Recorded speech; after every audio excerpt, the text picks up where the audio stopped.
During the pre-cabinet meeting on Monday, March 24th, Public Service, Home Affairs, Labour and Gender Affairs Minister Honorable Virginia Albert-Poyotte addressed the months-long dispute between the National Workers' Union and the First National Bank, which had necessitated her intervention. She reported that her ministry has successfully resolved the issue. As you recall, a few months ago there was a big dispute that led into workers at First National Bank going on strike, and there was protests in the streets, and the matter was referred to me as Minister of Labour for mediation.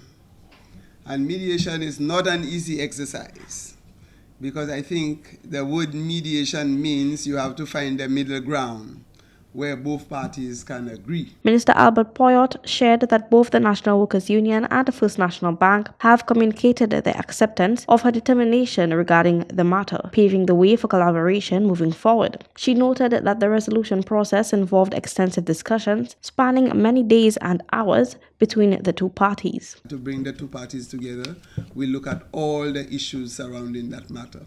However, I was able to speak to what gave rise to the issue.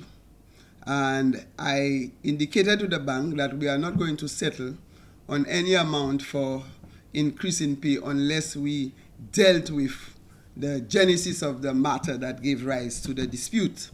And that is, the union had been claiming and asking for job evaluation so that the employees are getting paid like every other bank and everybody else. The dispute arose following First National Bank's acquisition of the Royal Bank of Canada, which led employees of First National Bank to assert that they were taking on additional responsibilities related to the new entity. They expressed concerns over perceived disparities in pay between those who previously worked at the Canadian Bank and those at First National Bank. The union also requested an additional $600 per month for every employee. The Labour Commissioner attempted a conciliation after the bank stated it could not accommodate that request. Despite a recommendation of a $400 increase for each employee, the bank maintained that it was still unaffordable, citing insufficient profits to justify the raise. Consequently, the matter was escalated to Minister Virginia Albert-Poyotte. Minister Poyotte expressed confidence that the bank has responded positively and is now back at the negotiating table. She announced that an award of $250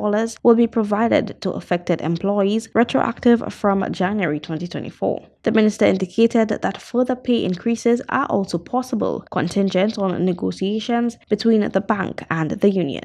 Kayla Edwin, MBC Prime.